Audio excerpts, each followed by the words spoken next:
they gained a unique ecological advantage. The dinosaurs are evolved from reptiles that survived the Permian extinction and thrived for 165 million years.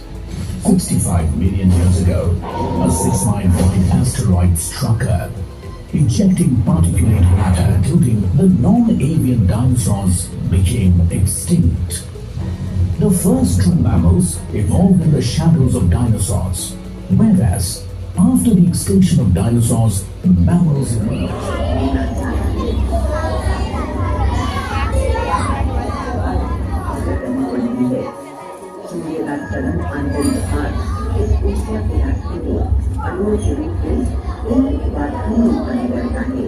उत्पत्ति के बाद लगातार इन अणुओं द्वारा हजारों साल तक इस ऊर्जा को अवशोषित तथा उत्सर्जित किया जाता है और अंत में प्रकाश एवं ऊष्मा के रूप में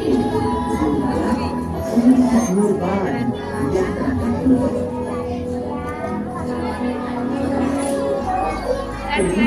पृथ्वी की ओर आगे बढ़ती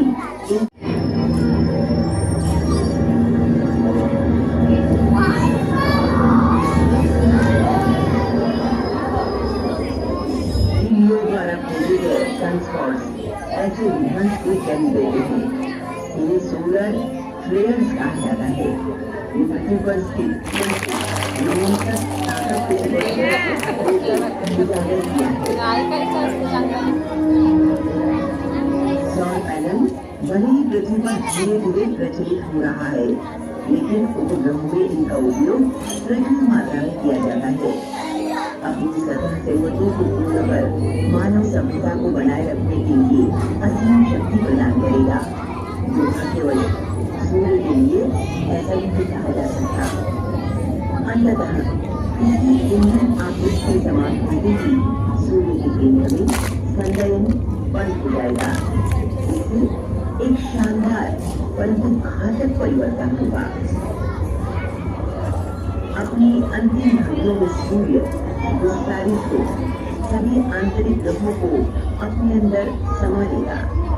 लाखों साल जिस दुनिया का परिपोषण किया, उसी विश्व को हमारा ये तारा खुद ही नष्ट कर देगा। हमारी पृथ्वी समान 1300 ग्रह समा सकते हैं। अगली नेचुरल सैटेलाइट है यूरोपा, जहाँ बर्फ की नदियाँ पाई गई हैं। अगली नेचुरल सैटेलाइट की बात की जाए तो वह है आयो। अगर इस आयो की बात की जाए तो ये कुछ पिज़्ज़ा की तरह नज़र आ रहा है। जैसे पिज़्ज़ा दिखने में काफ़ी टेस्टी होता है, वैसे नेचुरल सैटेलाइट भी काफ़ी खूबसूरत है, लेकिन इसके अंदर इतनी ज़्यादा पॉइजनस गैसेस पाई गई हैं कि यहाँ जीवन बिल्कुल भी संभव नहीं है। आगे बढ़ते हैं और जानते हैं एक और गैसियस जायंट के बारे में, सैटर्न यानी शनि ग्रह। अगर सैटर्न की बात की जाए तो ऐसी कोई चीज़ है जो मिसिंग नज़र आ रही है सैटर्न के अराउंड। क्या है वो चीज़? रिंग्स, बिल्कुल सही कहा आपने। सैटर्न के पास 146 नेचुरल सैटेलाइट मौजूद है और यह हमारे सोलार सिस्टम में अकेला ऐसा प्लैनेट है जिसके पास इतनी ज़्यादा नेचुरल। आगे बढ़ते हैं और जानते हैं एक आइस जायंट के बारे में, यूरेनस। टेम्परेचर -220 डिग्री सेल्सियस पाया गया है।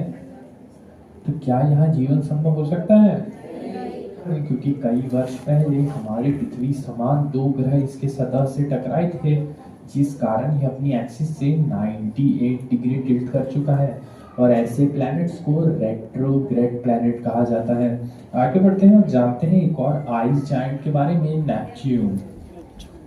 अगर नेपच्यून की बात की जाए तो नेपच्यून को हमारे सोलार सिस्टम का मल्टीबिलियनियर यानी सेठ जी कहा जाता है।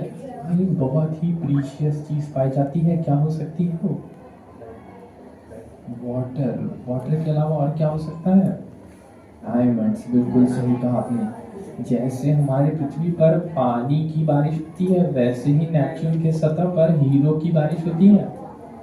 और यह थी हमारी सोलार सिस्टम की यात्रा, जहां आप सभी ने जाना कुछ टेरेस्ट्रियल प्लैनेट्स के बारे में और कुछ गैसियस जायंट्स के बारे में, जो साइज में इतने विशालकाय हैं कि जहां हमारी पृथ्वी समान 1300 ग्रह समा सकते हैं। और यह अंतिम प्रश्न आप सभी के लिए, वह कौन सा प्लैनेट था जिसके पास सबसे ज़्यादा नेचुरल सैटेलाइट मौजूद है?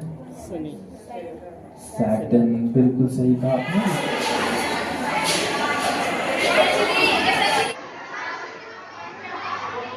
थांब रे भाई, जाऊ दे बरं.